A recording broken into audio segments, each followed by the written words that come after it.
अस्सलामुअलैकुम नाज़रीन, JN news HD के साथ मैं हूं नाइला भट्टी। नजर डालते हैं आज की अहम खबरों पर। शेखुपुरा ब्यूरो चीफ हनीफ तबस्सुम से पाकिस्तान मुस्लिम लीग नून के डिवीजनल जनरल सेक्रेटरी साबिक रुकन सूबाई असम्बली और उम्मीदवार PPA 131 पीर सैयद अशरफ रसूल ने कहा है कि नवाज शरीफ 21 अक्टूबर को पाकिस्तान आ रहे हैं, जिनका मिसाल इस्तकबाल किया जाएगा।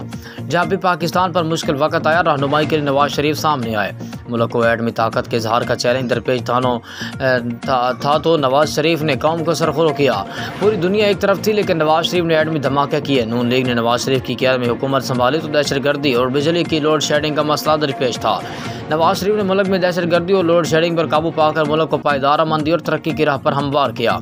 पाकिस्तान को इस वक्त नवाज शरीफ की आजमूदा लीडर की ज़रूरत है, जो मुल्क को मुआशी मुश्किलात से बाहर निकाल सकते हैं। उन्होंने कहा कि नवाज शरीफ वतन वापस आकर चौथी बार पाकिस्तान के वज़ीर आज़म बनेंगे। मियाँ नवाज शरीफ, मियाँ शहबाज शरीफ और नून लीग की क़यादत ही मुल्क की तरक्की और खुशहाली की ज़ामिन है। पाकिस्तान के अगले वज़ीर आज़म नवाज शरीफ ही होंगे। पाकिस्तान की तरक्की हमेशा मुस्लिम लीग नून की हुकूमत में हुई।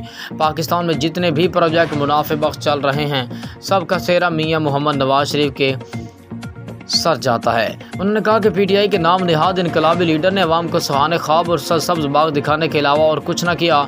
चेयरमैन PTI सिर्फ बातें बनाने के लिए माहिर हैं, जबकि मुस्लिम लीग नून की क़यादत के पास तरक्की और खिदमत का वसी रिकॉर्ड मौजूद है। 21 अक्टूबर को अवाम का ठाठे मारता हुआ समंदर मीनार पाकिस्तान पर अपने महबूब लीडर मियाँ नवाज शरीफ का तारीखी और फ़कीद उल मिसाल इस्तकबाल करेगा।